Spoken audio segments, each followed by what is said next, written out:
Mu ntumbero yo gutsimbataza imigenderanire n'ubucuti Uburundi bufitaniye n'ibindi bihugu, nyiricubahiro Evaristo Ndayishimiye umukuru w'igihugu cacu ciza c'Uburundi akaba ari nawe aramutswa uburongozi bw'umuryango ugize ubumwe bwa Afrika, yakiriye mupfasoni Katarina Nyuhati akaba ari umuserukizi w'igihugu ca Republika ya Hongrie mu Burundi aherutswe kugenwa muri ayo mabanga n'umukuru w'igihugu ca Hongrie, aho yaraje gushikiriza Sebarundi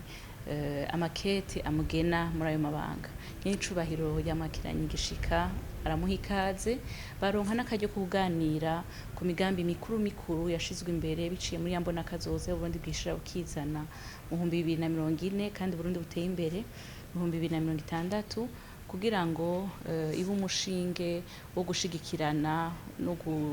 kujana muri urwo rugendo. Mu bisata rero bashize imbere cane igisata co gushigikira urwaruka, igisata c'indero, igisata c'ubutare, eka aranatumira kandi n'abanyamitahe n'abagwizatunga muri ico gihugu kuza kugira ngo barekeze Uburundi, bazane imitahe mu Burundi, bashigikira Uburundi mw'iterambere, eka n'Uburundi nabwo nyene bukaba bwiyemeje kubandanya bufata mu mugongo igihugu ca Hongrie mu nyungu gikeneye kugira ngo ivyo bihugu bivukanyi bijane mw'iterambere biri kumwe kandi bishigikiranye ku buryo inyungu z'igihugu kimwe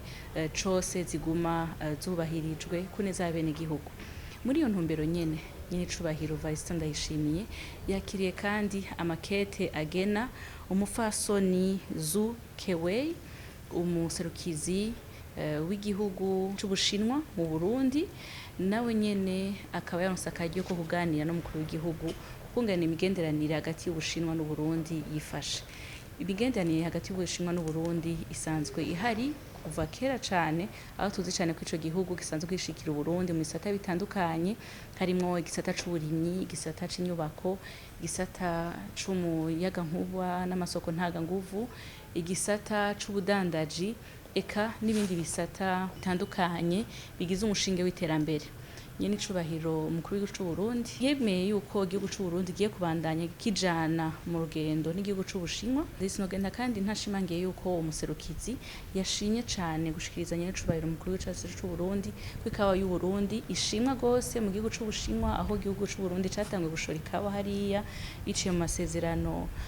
y'ubudandaji, aho mbere bifuza yuko n'ikawa isanzwe ishorerwayo igwizwa kuko hariho abayikunda, abayihurumbira benshi cane mu gihugu c'Ubushinwa. Eka no mu bindi bisata rero bagiye kongereza